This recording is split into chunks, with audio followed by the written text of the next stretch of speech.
Good morning. Glad you could join us. I want to share some things I picked up from James Montgomery Boyce and also from the Apostle Paul and from King David. Well, it's actually the Apostle Paul quoting King David. It's a great verse in Romans chapter 4, verse 8.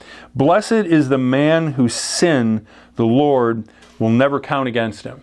So that comes from Psalm 32, and we'll talk about Psalm 32 in just a little bit here. But that sounds like a pretty good deal, right? That God will never count your sin against you. It's not saying you don't have sin. And just a reminder, David had some major sins. As a matter of fact, according to the Old Covenant, there was no animal sacrifice for murder or for adultery. Those were two of the top 10 that God got down in stone. And then when it came time for atoning for them, there wasn't anything that existed on record. And yet, it says regarding David, blessed is the man whose sin the Lord will never count against him.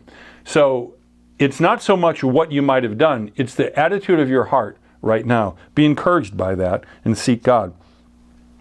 So never means never. And in this context, we need to take it seriously. I've said it before recently, as far as the East is from the West. North and South, those are different. One, if you're going north, eventually you're going south. If you're going south, eventually you end up going north. But east, you always go east. And that's how far he removes our transgressions from us. Have you ever asked someone to forgive you, and they're like, yeah, I reckon, yeah, I forgive you. Now, it's a whole lot different if they say, hey, I need to ask you to forgive me as well. That's a whole nother dynamic. Or, I really need to let go of this and there's times where it's a whole different story. But God is not like that.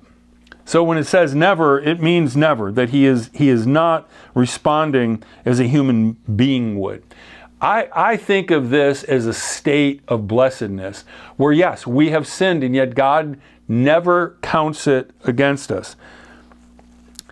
So the world offers certain blessings. It does.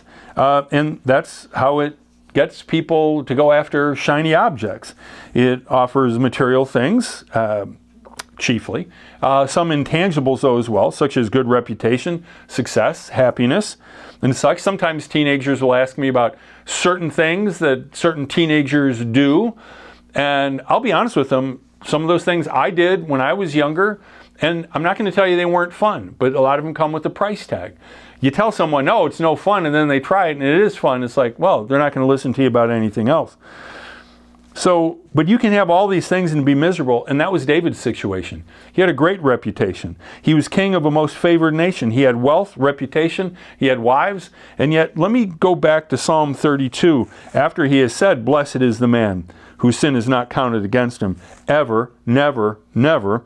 He says, when I kept silent, my bones wasted away through my groaning all day long. For day and night your hand was heavy upon me. My strength was sapped as in the heat of summer.